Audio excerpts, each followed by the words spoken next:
ganhar com instrumento que se chama ondas da vida carregam o barco, atracados no tempo, não quer navegar. Naufrague em si mesmo, vendo os monstros que existem no mar. Vai enfrentar as tormentas da lima. E as velas da coragem pra lutar, ir além, estrelas do bem, vão te guiar. Vai, que o Cristo seja a luz em teu lugar. E que o risco não te impeça de tentar ganhar o mar com instrumento que se chama amor.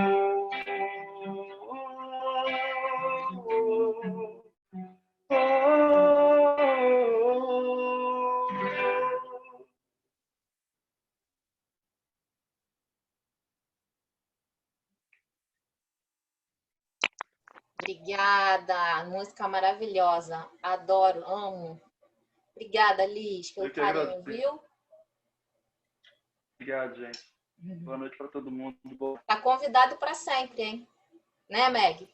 Ah, pode me chamar. Beijo, Meg, saudades. Também muita. Vem a vacina. Vambora, nego. Falta pouco. Vamos dominar a varanda. Muito pouco a gente se abraçar. Beijo também, se saudade. É que a gente vai dormir. Também. Beijo para todos. Beijo. Jéssica. Oi, Aninha. Jéssica, você tá pronto? Tô. Então, Jéssica vai ler hoje a nossa paginazinha, tá? Depois eu faço a prece pra gente começar. Quando você quiser, tá, Jéssica? Tá. Horas tristes. Umas horas tristes de amargura. Trabalha, serve e confia. A nuvem não cobre o sol. Amanhã é novo dia. Se a carência te visita, não pares de trabalhar. Deus sempre nos dá de tudo, sem nada nos perguntar. Do livro Toques da Vida, Cornélio Pires e Chico Xavier. Muito bem, muito bom. Obrigada, Jéssica.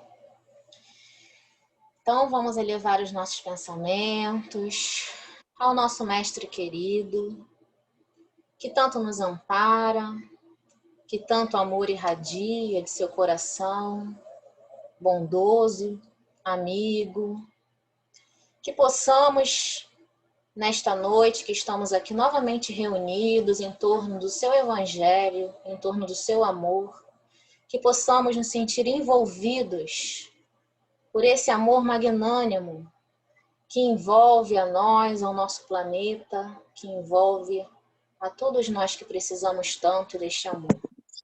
Agradecemos de coração a oportunidade de estarmos aqui reunidos para mais uma vez trocarmos reflexões, sentimentos e nos abraçarmos uns aos outros. Obrigada, mestre, esteja ao nosso lado hoje e sempre. Assim seja.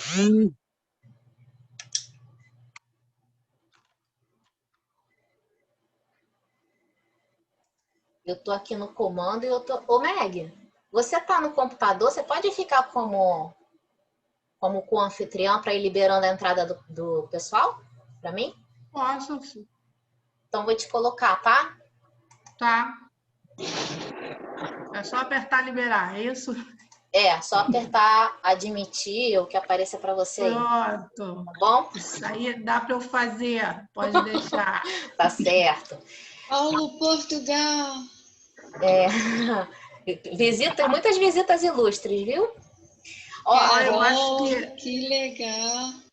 Eu acho que no final vale depois da prece. Vai ter mais música, né? Eu também achei isso. Música. Eu acho que Achei. tá valendo.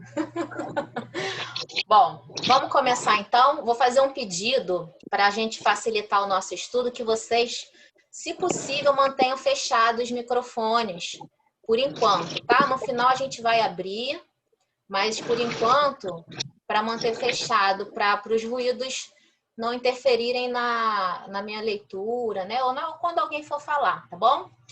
Eu vou começar, vou compartilhar uma tela para vocês, porque eu gosto sempre de preparar um slide que eu acho que visualmente fica mais fácil da gente acompanhar o estudo. Vocês estão vendo? Nosso Chico, querido? Estão vendo? Tô vendo. Tá vendo? Tá bom.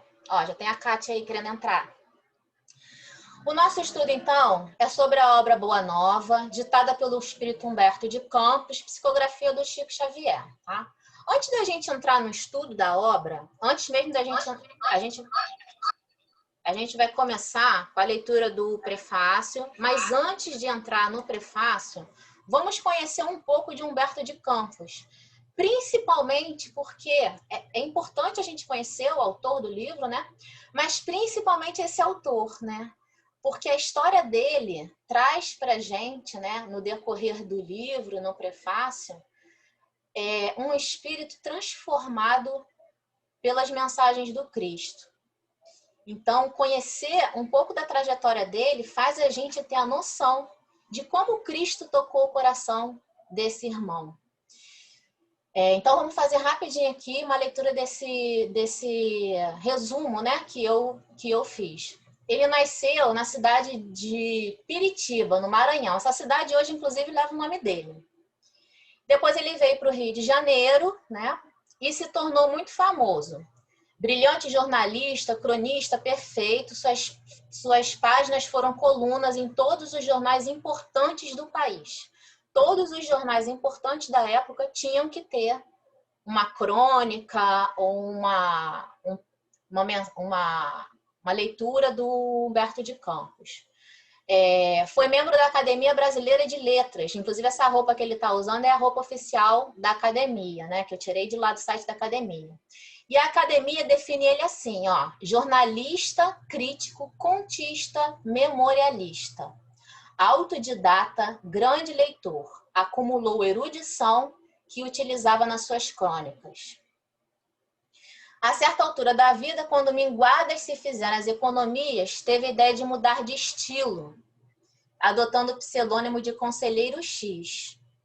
E escreveu uma crônica xistosa a respeito da figura eminente na época, Medeira Albuquerque, que se tornou motivo de riso, zombaria, de chacota dos cariocas por vários dias. Ou seja, ele fez uma crônica, se tornou um cronista, usando o pseudônimo de Conselheiro X. Ele usou vários pseudônimos, tá? Mas esse pseudônimo de Conselheiro XX, na verdade, foi o que ele conseguiu ganhar maior evidência.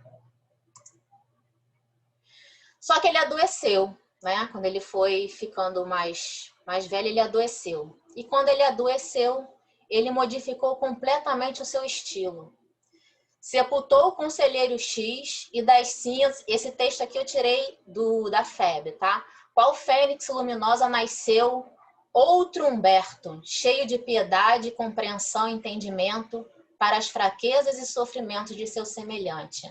Aqui a gente já consegue perceber a dor, né? O sofrimento como um instrumento de transformação que já no fim da vida dele, que não era voltado e não se voltou, vocês vão ver mais para frente, não era voltado para as questões da fé, da espiritualidade, e mesmo assim ainda não se voltou.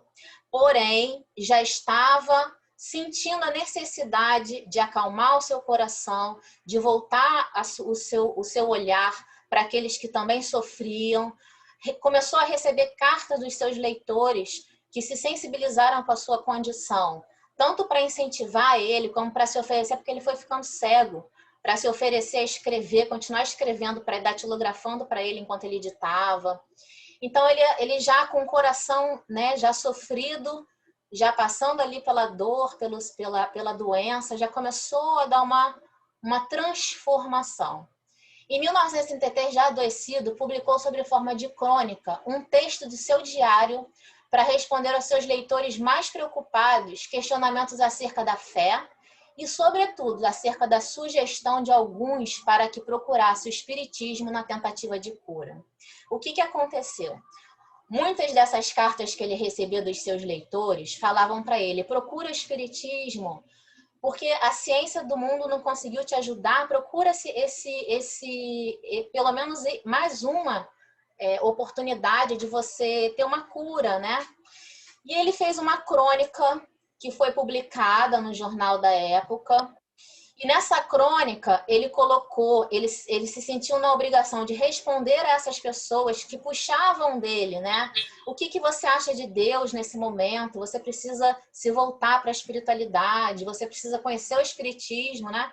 Então, ele se sentiu na necessidade de fazer uma crônica, e ele usou nessa crônica uma folha do diário dele para explicar o que tinha acontecido com ele em relação a essa questão da espiritualidade e propriamente com o espiritismo. Eu tirei um trechinho só, é grande a crônica, depois eu vou colocar no nosso grupo para vocês terem acesso. É grande, mas eu tirei um trechinho só do que ele fala. Ele conta que a dona da pensão pediu a ele o nome e o endereço dele para que ela levasse para o médium do centro espírita que ela frequentava e colocasse lá o nome dele para que os médios, né, a espiritualidade através dos médios, pudesse falar alguma coisa para ele. E aí ela demorou para retornar. Ele fez, escreveu lá, entregou, e ela demorou para retornar com essa resposta. Por quê? Porque a espiritualidade virou para ela, tanto para ela como para o marido, que foram os dois, né? Eles foram 2 médiuns, e os 2 médiuns falaram a mesma coisa, né? A espiritualidade falou através dos médiuns o seguinte, que ele realmente já estava no fim daquela trajetória, não iam receitar nada, porque não tinha mais nada para receitar, e que ele tinha usado o quanto quis durante a vida dele, dos recursos que a saúde deu para ele, né? E aí ele termina essa crônica, né, falando assim: aí está uma explicação sincera, leal, aos espíritas que me escrevem interessados pela minha saúde. Bati, embora sem fé, a porta em que todos recebem esperança e consolação. E o que de lá me veio foi ainda como vem a desilusão e a dor, né? Ou seja, ele queria, né, como muitas vezes a gente quer, uma resposta rápida, né, para as dores, e perdeu em vida ainda uma oportunidade maravilhosa de conhecer já, né, uma doutrina que seria mais à frente, mas já poderia ter sido ali naquele momento de dor e sofrimento, um acalanto para ele, né? Mas aí, já terminando aqui essa parte, ele desencarnou em 5 de dezembro de 1934. E 3 meses depois de desencarnado, ele já começou a mandar pelo Chico, que na época tinha apenas 24 anos, começou a mandar as suas mensagens, sacudindo o país inteiro com as suas crônicas de além-túmulo. 3 meses depois de encarnado, hein? O fato abalou todo mundo, abalou a sociedade, abalou os jornais, foi um falatório. E jornaleiros gritavam assim, ó, falando da notícia: extra, mensagem de Humberto de Campos depois de morto. Essa era a manchete de todos os jornais quando foi publicado o primeiro livro que ele ditou para o Chico em espírito.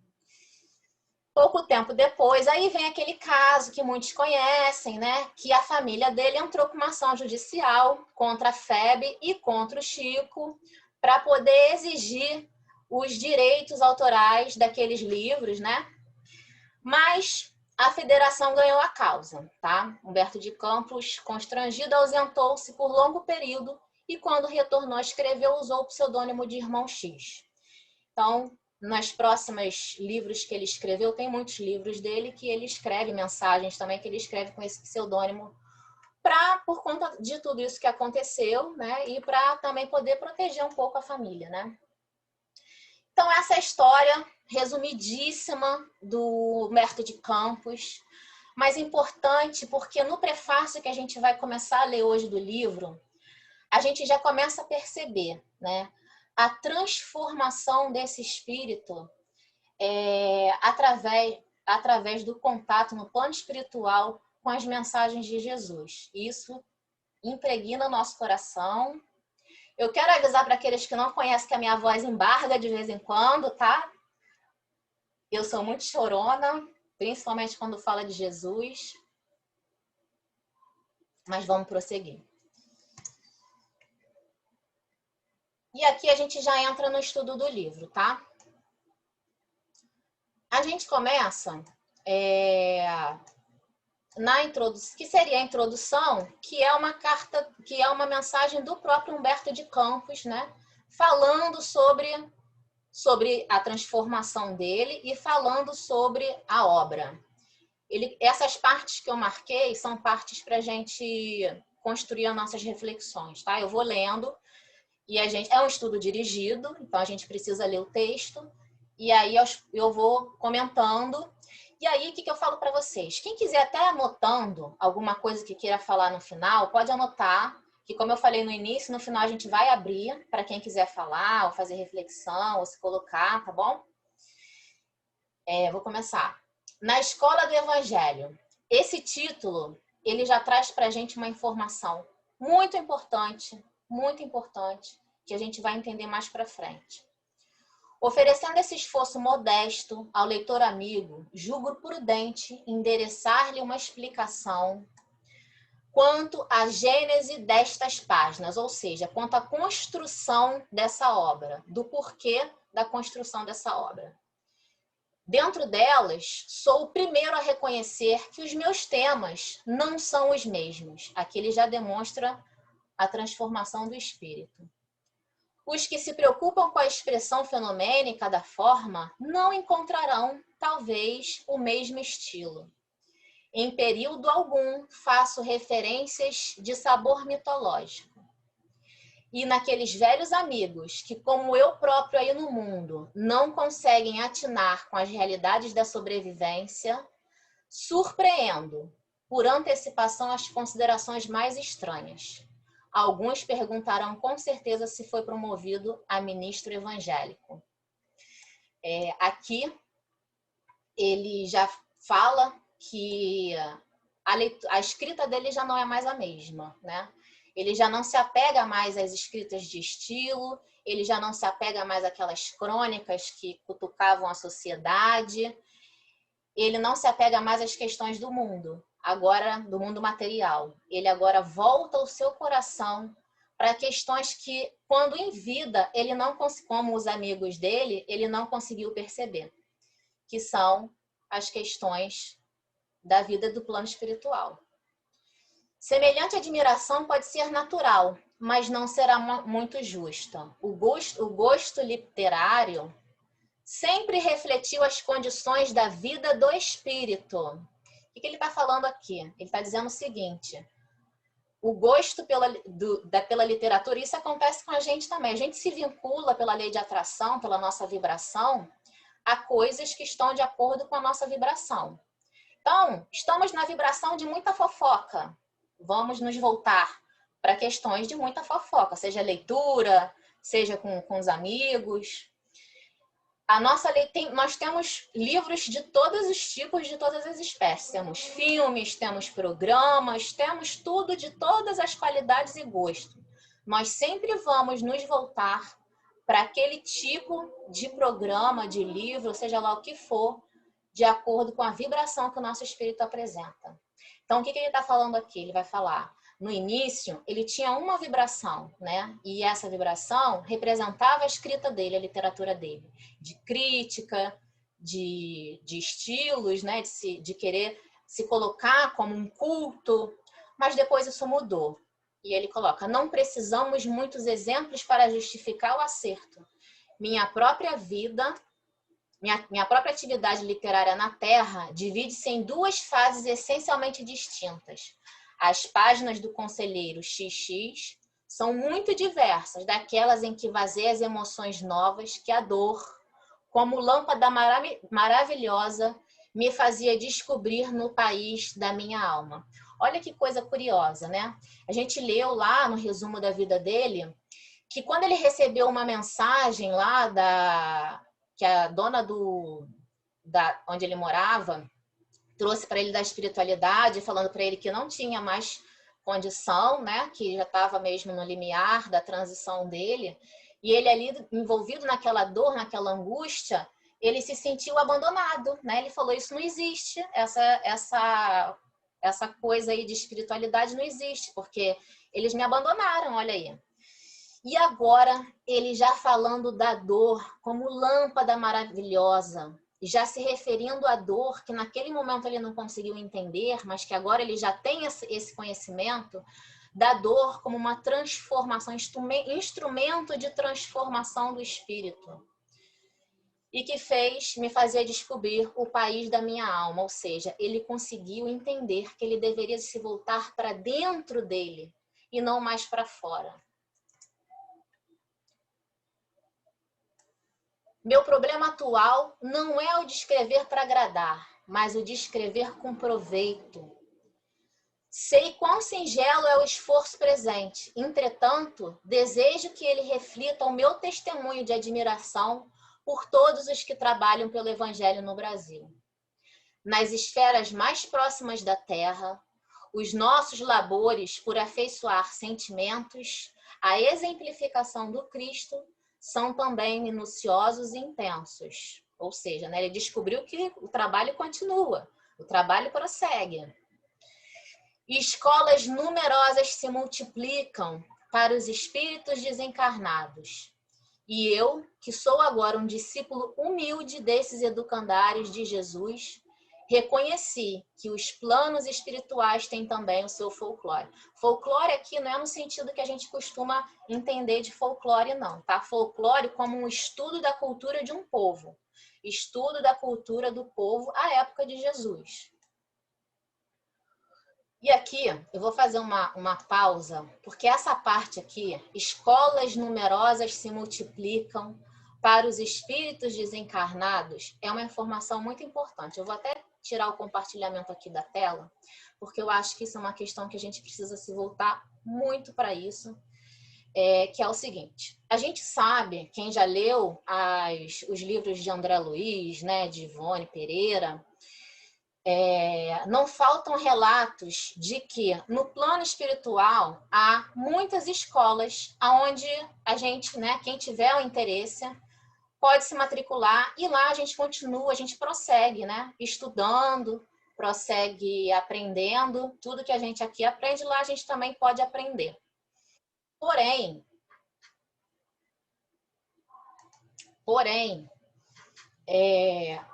de algum tempo para cá, o estudo do Evangelho de Jesus tem ganhado uma importância gigantesca no meio espírita. Nós temos várias mensagens recentes voltadas para evangelizadores, voltada para quem dirige estudos doutrinários, de que nós precisamos nos voltar para o estudo minucioso do Evangelho. A União Espírita Mineira, não sei se alguém conhece, desde 2007 ela faz um estudo que é denominado Miudinho. Que estudo é esse? Eles estudam minuciosamente os trechos do Evangelho de Jesus. Às vezes eles ficam presos numa palavra para compreender o sentido daquela mensagem, né? A FEB lançou um estudo chamado Evangelho Redivivo. E aí tem um vídeo da vice-presidente da FEB, esqueci o nome dela agora, Marta Antunes, que ela traz ao nosso conhecimento, como que surgiu esse estudo do Evangelho Redivivo. Eu vou depois também colocar esse vídeo no nosso grupo lá do WhatsApp. E ela diz o seguinte, que as mensagens começaram a vir, eles não conseguiam entender o que era aquilo. E aí eles começaram a perceber, né, que a espiritualidade estava sinalizando para eles esse estudo, um estudo minucioso dos Evangelhos de Jesus.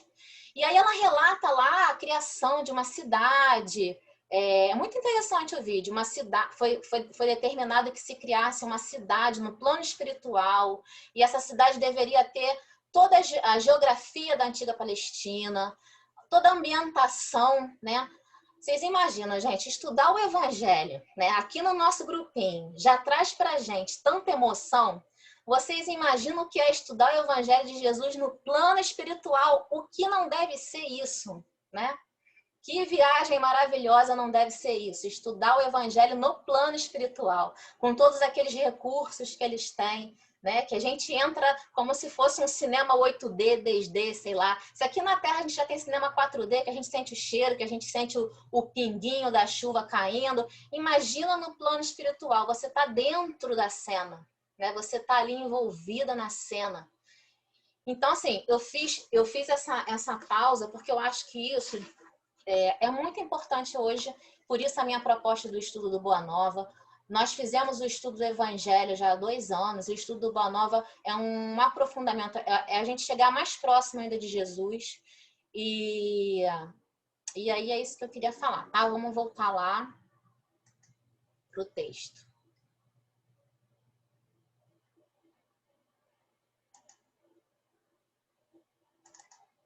Estão vendo? Tá, Meg? Você tá embaixo de mim, por isso que eu tô te perguntando. Então aqui, ó, é o que ele fala, escolas numerosas se multiplicam para os espíritos desencarnados. E eu, que sou agora um discípulo humilde desses educandários de Jesus, reconheci que os planos espirituais têm também seu folclore. Os feitos heróicos e abençoados, muitas vezes anônimos no mundo, praticados por seres desconhecidos, encerram aqui profundas lições, em que encontramos forças novas. Todas as expressões evangélicas têm, entre nós, a sua história viva. Nenhuma delas é símbolo superficial. Inumeráveis observações sobre o Mestre e seus continuadores palpitam nos corações estudiosos e sinceros. Quem se volta para esse estudo não tem como ficar isento desse amor do Cristo, dessa luz, desse envolvimento. Dos milhares de episódios desse folclore do céu, consegui reunir 30. O Boa Nova tem 30 passagens do Evangelho. Consegui reunir 30 e trazer ao conhecimento do amigo generoso que me concedeu a sua atenção. Concordo que é pouco, mas isso deve valer como tentativa útil, pois estou certo de que não me faltou auxílio indispensável.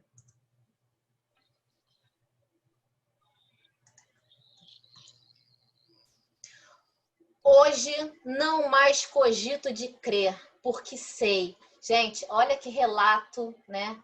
Maravilhoso. Antes, lá, quando a gente leu sobre a vida dele, ele estava cogitando, né? Quando perguntavam para ele, ele ficava cogitando. Não sei se eu creio, se não creio. Não sei se isso é importante agora. E agora ele fala, não mais cogito de crer, porque sei. O véu já saiu.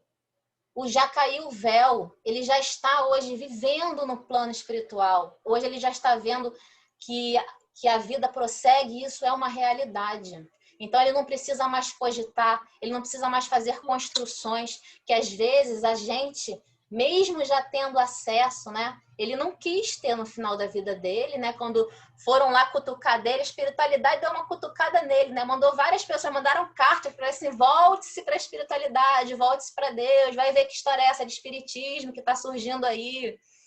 Mas ainda assim ele não quis. E nós, que já temos o conhecimento dessa doutrina maravilhosa, né? Que nos tira todo esse véu, que descortina para a gente todos os entendimentos necessários das mensagens do Cristo, ainda assim nos pegamos cogitando da nossa fé em alguns momentos. E aquele mestre de Nazaré polariza igualmente as minhas esperanças. Lembro-me de que um dia, palestrando com alguns amigos protestantes, notei que classificava Jesus como a rocha dos séculos. Sorri e passei, como os pretensos espíritos fortes de nossa época aí no mundo. Várias vezes, não foram poucas, conversando com amigos materialistas, sem crítica, cada um tem o seu momento, mas só para exemplificar aqui, As explicações que eu mais escutava, né, mirabolantes para a negação, era a seguinte: a questão da religião e da fé foi inventada pelos mais fortes para dominar os mais fracos. E os mais fracos, né, precisando de alguma coisa para se apegar, se apega acreditando que existe a questão de fé, a questão de Deus. Então, os mais fortes, né, falando dos mais fracos. E é isso que ele coloca aqui para gente. Hoje, porém, tá bem aqui em cima. Hoje, porém, já não posso sorrir nem passar. Desculpa, porque o quadrinho tá bem em cima. Sorrir nem passar. Hoje eu sinto a rocha. Hoje ele sente Jesus. Milenária, luminosa e sublime, que nos sustenta o coração atolado no pântano de misérias seculares. Eu tenho a certeza que ele não está falando de misérias materiais.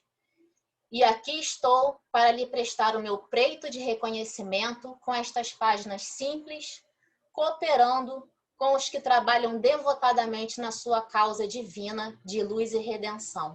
Aqui eu coloquei, esse trecho aqui de Mateus, não está no prefácio do livro. Eu que coloquei aqui, porque uma coisa muito interessante também é que um espírito que há bem pouco tempo não se voltava para as questões da fé, como a gente viu, não se voltava para as questões de religiosidade, cita passagens do Evangelho, cita passagens dos apóstolos de uma forma tão vivida, né? Tão sentida. E aqui, quando ele fala rocha dos séculos, ele está se referindo a essa passagem que está em Mateus, capítulo 7, 24. Todo aquele, pois, que ouve estas minhas palavras e as observa, será comparado ao homem sábio, que edificou a sua casa na rocha. Ou seja, não são fracos, né? São os fortes. Jesus vê que no vaso imundo do meu espírito penetrou uma gota do seu amor desvelado e compassivo. O homem perverso que chegava da terra encontrou o raio de luz destinado à purificação de seu santuário. Ele ampara os meus pensamentos com a sua bondade sem limites. E aqui ele faz outra citação, né, que é a citação do vaso caiado, onde Jesus fala, né, que por vezes somos vasos que por fora aparentamos uma beleza, né? E que por dentro somos cheios de coisas que não servem mais, de coisas inúteis, de coisas que deveriam estar tão bonitas por dentro como estão por fora. A passagem é essa: ai de vocês, mestres da lei e fariseus, hipócritas. Vocês são como sepulcros caiados, bonitos por fora, mas por dentro estão cheios de ossos de todo tipo de imundícia. Esse vaso, né, ele era utilizado para colocar os restos mortais. Mas, em determinadas festas, eles eram pintados e eles tinham o costume de ser bem ornados por fora, né? Por isso que essa passagem de Jesus se remete. Mas por dentro tinham ossos de todo tipo e imundícias. Imundícias porque os restos mortais eram considerados, não se podia tocar, se tocasse você estava impuro. Tem uma série de interpretação, uma série de questões da cultura da época que são necessárias, né? Daí o entendimento da gente ter que se debruçar mesmo e para conseguir alcançar as mensagens do Cristo, entender a cultura, entender a economia, entender questões da época de Jesus. Isso é muito importante. Mas isso é outro estudo. Isso é estudo miudinho.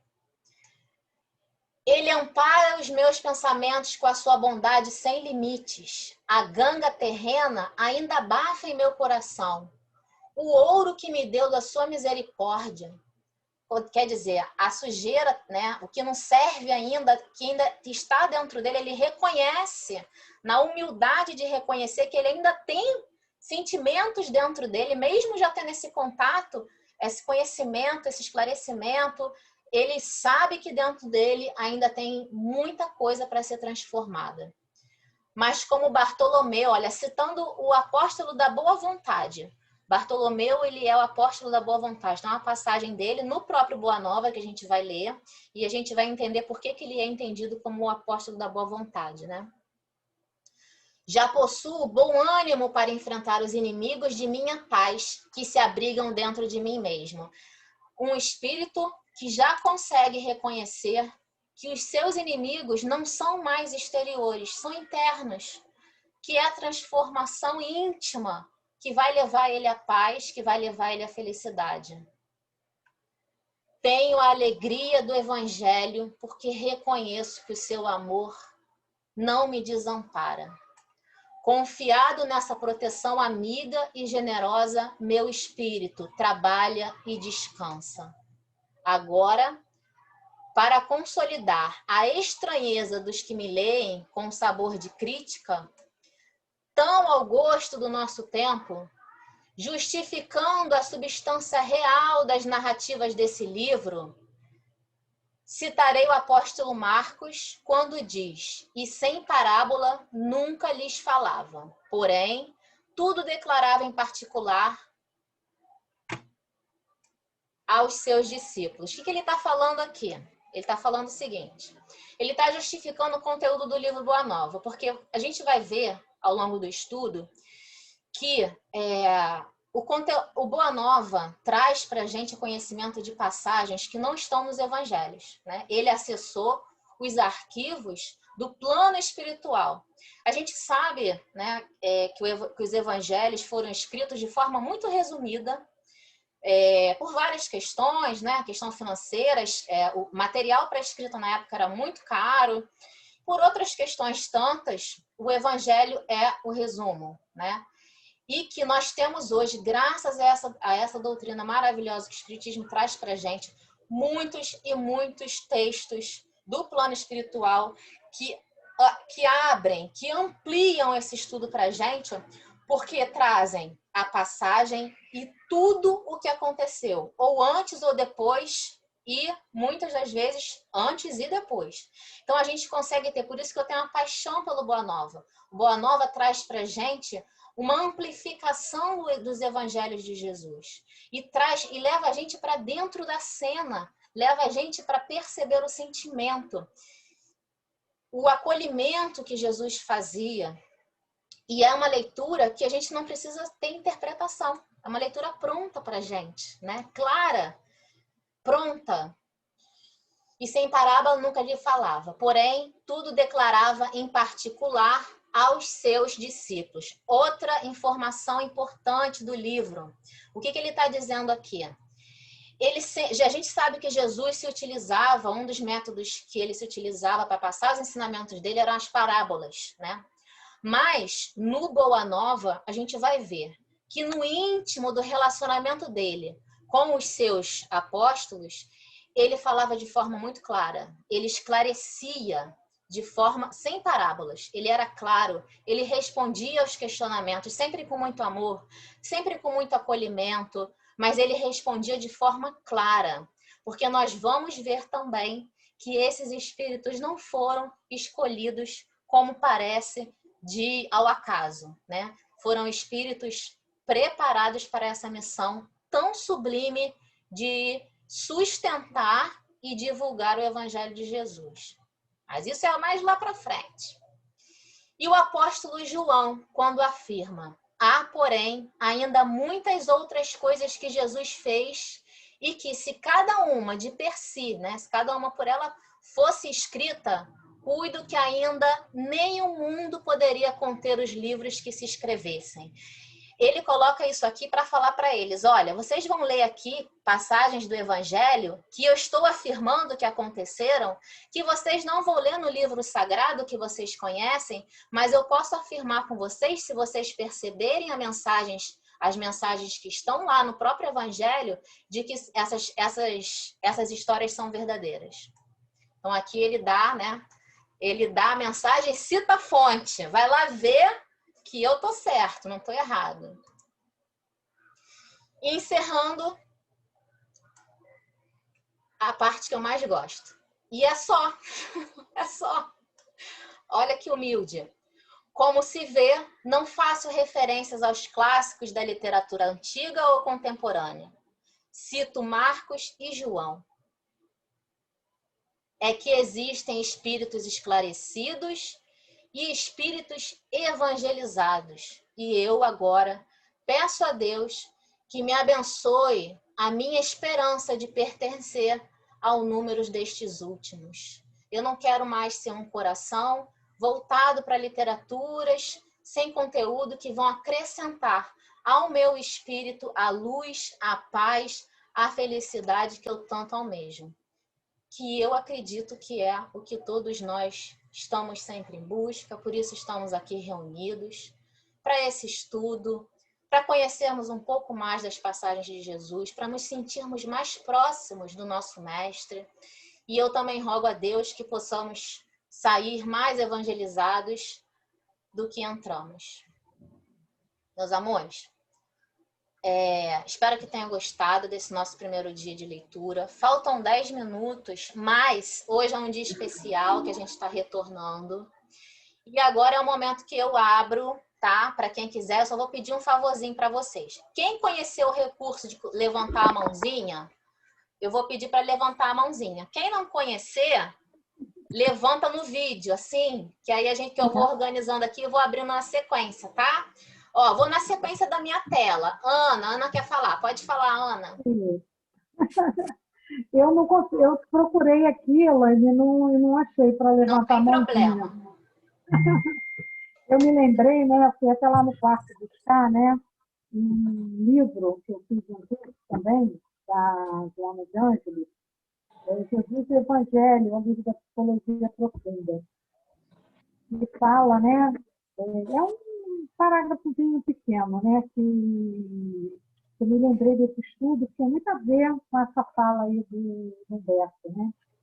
E é muito atual, né? Jesus ainda sempre vai ser atual em nossas vidas, né? Então, ela fala assim, né? Reflexionando com serenidade, sempre encontramos o homem de Nazaré vestido de qualquer tipo de superdivindade, transcendente ou de qualquer endeusamento. Toda evolução cristológica na atualidade da psicologia profunda e na visão espírita sempre apresenta Jesus em contínuo crescimento para Deus, convidando nós, os seres humanos, para seguirmos pelo mesmo rumo através dele, como mentor que é, indiscutivelmente. Né? Muito bom. Qual é o livro do Edivaldo? Jesus e o Evangelho à Luz da Psicologia Profunda, de Joana de Ângeles. Muito bom. Esse aqui, ó. Muito boa a passagem. Obrigada, Ana. Mais alguém quer falar?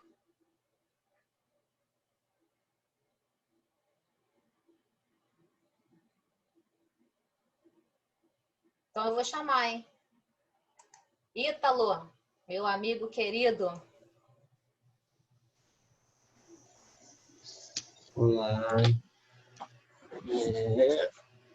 Eu já tinha começado um pedacinho, perdi um pouquinho da história do Humberto de Campos, mas eu acho que o principal está aí na mensagem introdutória, né? O que me chamou muita atenção é a transformação, né? Se a gente comparar Humberto de Campos com outros autores espíritas, por exemplo, você pegar o mais clássico, que é André Luiz, você vai vendo uma linha de transformação ao longo da escrita. De Nosso Lar para o último livro dele, ele chega perdido no umbral até ele estar um trabalhador efetivo. Quando você pega Emmanuel, a mesma coisa, ele em Há 2000 anos, até ele com Chico trazendo as mensagens à luz do Evangelho. E aí Humberto de Campos, ele já chega um pouquinho depois, né? Então, assim, é muito interessante a humildade de quem na Terra esposou a escrita de esperar ter um grau mínimo de conhecimento para se colocar e falar sobre o Evangelho, né? Então, esse foi um aspecto que me chamou muita atenção. O fato dele toda hora se colocar como aprendiz, como alguém que mudou, como alguém que precisou mudar para ser digno de escrever sobre Jesus. Então, por aí a gente já aguarda um pouquinho do que vem. Muito bom. E em tão pouco tempo, né? Depois de desencarnado, ele já começa a psicografar. Muito boa observação, amigo. Você faz o estudo do miudinho, né? Você e a Carlinha colocou aqui. Vocês fazem o estudo do miudinho, né? E é um estudo maravilhoso, né? Eu já fiz alguns e eu sou apaixonada. É fantástico porque dá para a gente outros olhos para pegar, por exemplo, um texto de Humberto de Campos e entender um pouco mais daquilo que Jesus estava falando, né? Porque os evangelhos eles estão em camadas infinitas ali, o que a gente chama no estudo do evangelho mesmo, né, das 70 faces da Torá, né? Que a cada interpretação bíblica você vai ganhando mais significado. Então, lá a gente aprende a ver que vento nem sempre está falando do vento, às vezes está falando do Espírito. Que desceu para a terra nem sempre está falando de Jesus desembarcar do barco, mas está falando para ir para a terra do coração do próximo. Então, vários significados que a gente vai ganhando, e aí esses significados são ferramentas muito legais para a gente, por exemplo, pegar um texto de Humberto de Campos ou outros textos e ver com outros olhos. Eu recomendo. Entender. A gente pensa que conhece, né? Mas falta tanto ainda para a gente conhecer. O literal não é 1%. Não é.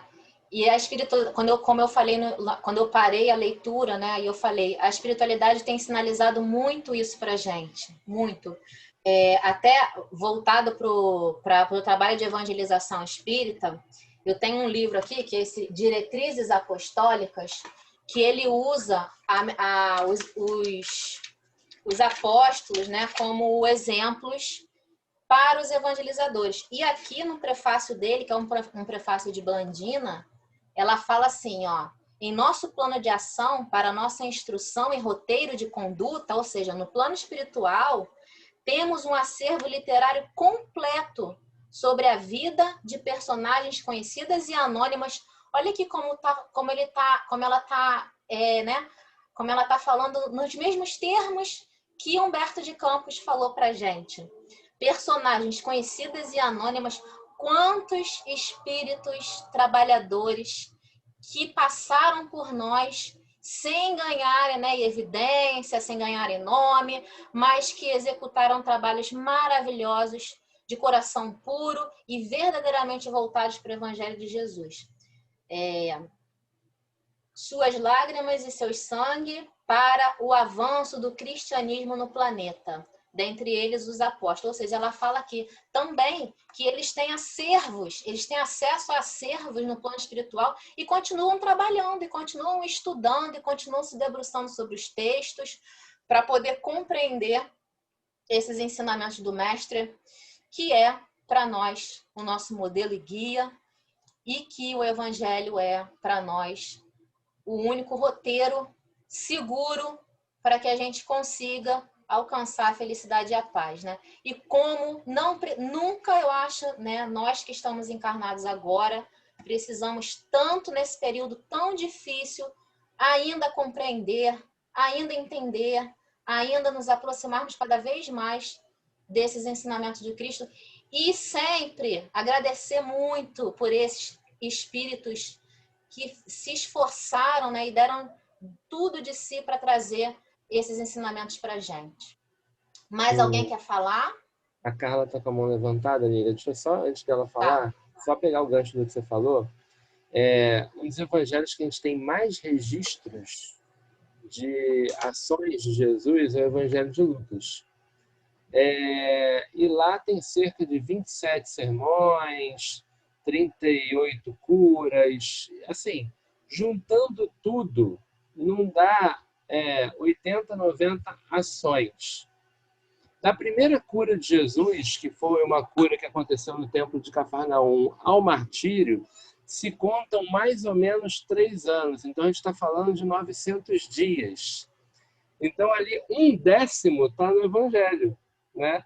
No plano espiritual, eles têm os outros 90%, né? Então, assim, é muito interessante a gente perceber essa medida. E ainda que a gente junte os 4 evangelhos e mais alguns textos apócrifos, a gente não vai ter nem metade do que aconteceu no tempo que Jesus estava mais operante.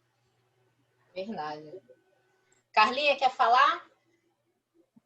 Na verdade, é só uma observação, né? Se você olhar o acervo, aqui Memei tem acesso e aqui Humberto de Campos também relata que tem acesso. E aí você comparando com esse estudo minucioso, né? Que assim eu e Ítalo a gente tem feito lá no grupo universitário de Minas, né? A gente participa direto, não é só assistir, né? Participar realmente do estudo. É assim, não dá para comparar, né? Se a gente, assim, para mim, estou falando por mim, tá? Para mim agora é impossível pegar um texto evangélico sem ter um olhar diferenciado. Por exemplo, quando você falou lá do sepulcro caiado, nós ficamos mais de mês estudando o sepulcro caiado. Então, assim, é impossível para a gente, com a nossa pequenez, né, tendo acesso a um estudo mais diferenciado um pouquinho, passar pelo Evangelho sem modificar. Eu imagino esses espíritos que já estão no caminho, né? Que, como ele diz, os esclarecidos já estão assim milhões de séculos à nossa frente, né? Então, assim, eu fico só imaginando o quanto isso deve ser belo, né? E assim, com relação ao Boa Nova, o Boa Nova é um livro que eu não consigo ler uma única lição sem terminar chorando, principalmente quando fala de Maria.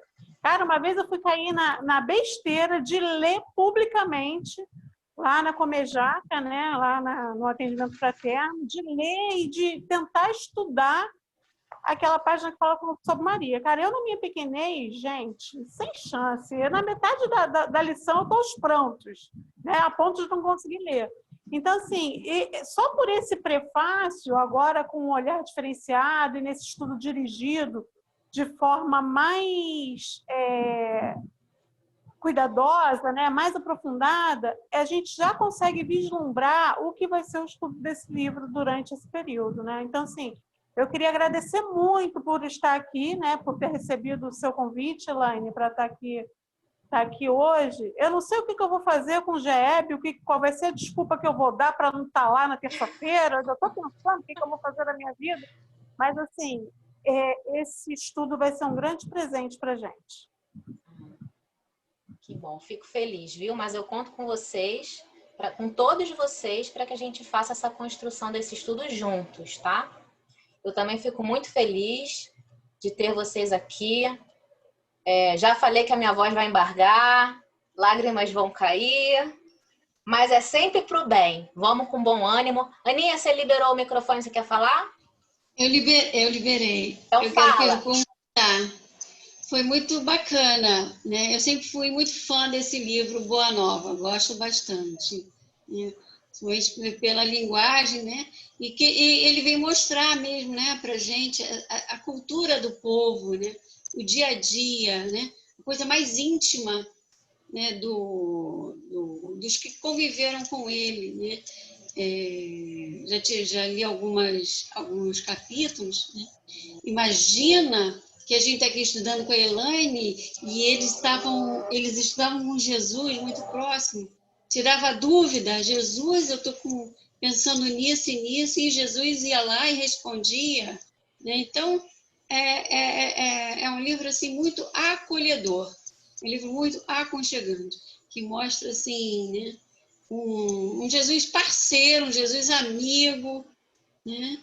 Não só aquele Jesus que curava, que fazia os feitos, não. Esse Jesus que, olha, eu estou com essa dúvida, eu estou pensando assim. E aí Jesus, com aquele jeito de ensinar, como Sócrates ensinava, fazendo a gente já refletir, né? Perguntando, né? E é muito legal esse livro, eu gosto bastante. Gostei do estudo, da escolha, né? Agora, eu queria perguntar, ele vai ser seguido, vai ser sequência, vai ser alternado? Vai ser sequência. Vamos estudar capítulo a capítulo na sequência do livro. Tá bom? Então, o próximo já vamos. Ah, isso aqui, ó, queria mostrar para vocês. É o livro Psicografia. Aninha, você já encerrou? Obrigada, tá, Aninha? Vou convidar você para fazer um estudinho, viu? Já vi que você conhece o livro também. Ó, esse aqui... Até aí, já é outra história. Ó, você, Rodrigo, Ítalo, quem quiser. A Psicologia Ante os Tribunais. Esse livro aqui fala sobre aquele caso da família do Humberto de Campos, que processou o Chico e a Febe. É um livro muito interessante, traz o caso, que o que eu resumi aqui em 1 minuto, traz minutos assim, detalhadíssimo, e conta, inclusive, traz o interessante do livro, ele tem uma parte que traz na íntegra o próprio processo. Então, para quem é da área do direito, é muito interessante ler, né? Eu sou da área do direito, eu achei muito interessante. Depois ele traz, o que eu acho mais interessante foram as publicações, né? Porque realmente foi um escândalo gigantesco na época, né?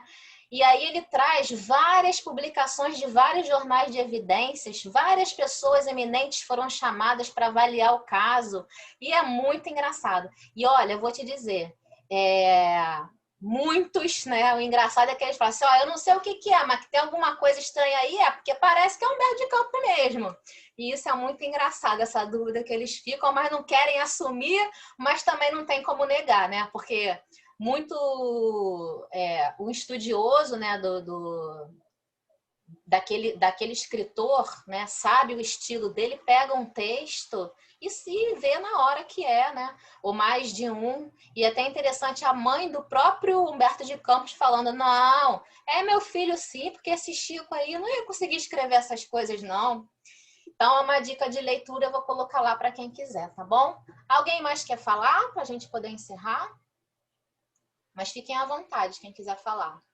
Meguinha, você quer falar alguma coisa?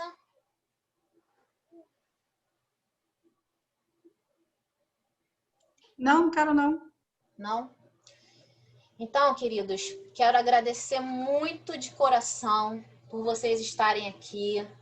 A minha proposta de a gente construir esse estudo juntos é uma proposta verdadeira.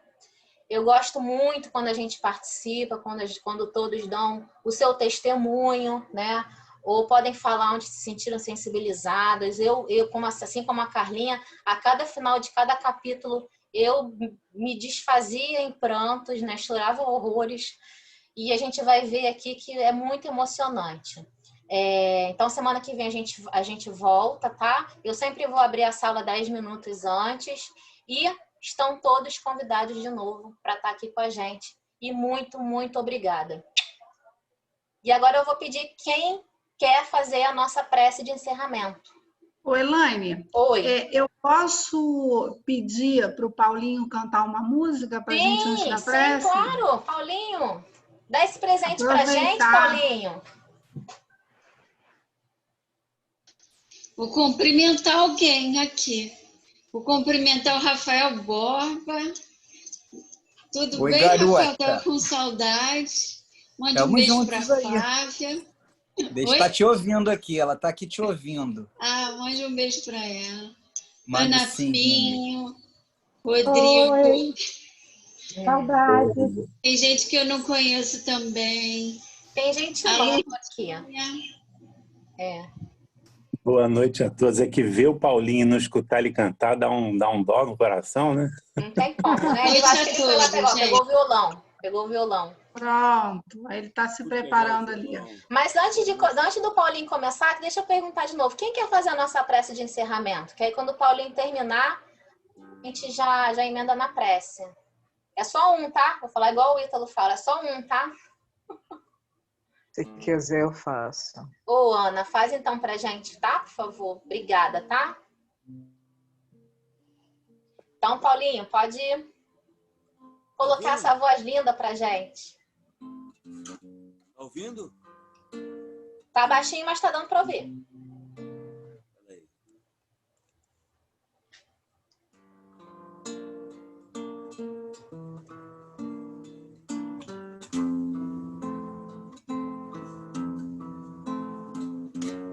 Vem, ó Senhor, me envolver no seu grande amor.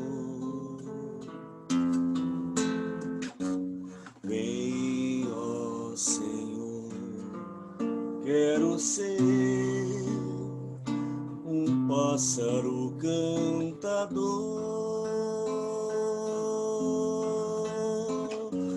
Vem, ó Senhor, vem, ó Senhor, vem me fazer melhor. Encher o ar com perfumes suaves de paz.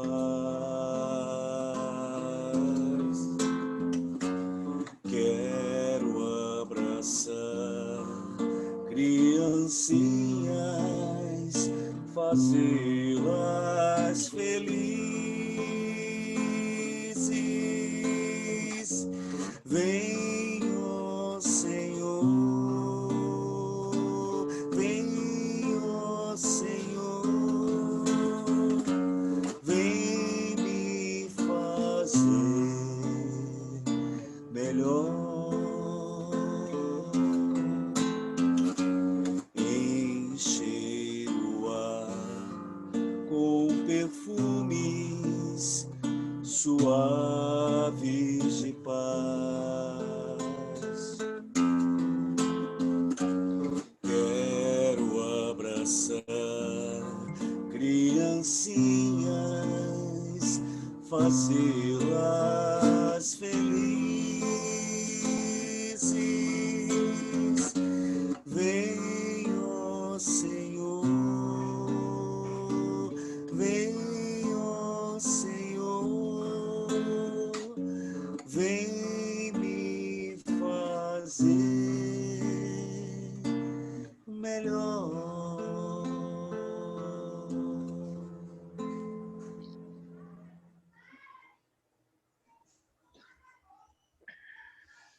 E assim, Senhor, como nos faz melhor a cada dia, Senhor. Amparai nesse grupo, amparai a todo aqui que está nesse estudo tão importante, onde vamos estudar o seu Evangelho, Mestre querido, para trazer a você no nosso coração, Jesus, para que possamos praticar o seu Evangelho de amor no nosso coração, para transmitir a todos em nossa volta. Que a sua luz possa envolver a cada um aqui presente, tanto encarnado como desencarnado, que está nesse estudo maravilhoso. Que possamos fortalecer para que todos continuemos nesse grupo lindo de amor. Que a sua luz esteja conosco hoje, agora e sempre. Obrigada, Senhor.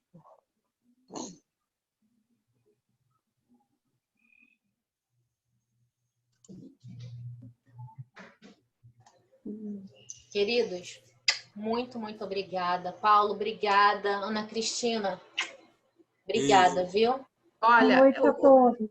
boa noite, gente. Queria só agradecer em nome da Casa Sentimento, né?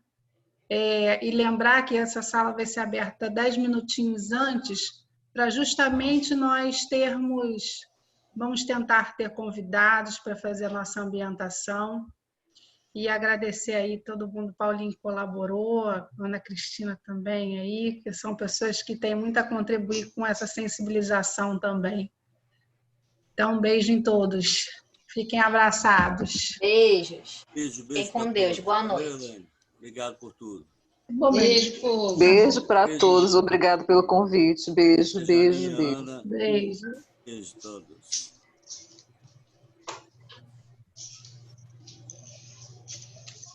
Boa noite. Você é a Um última. beijo. Lulu, meu amor, bom te ver aí, viu?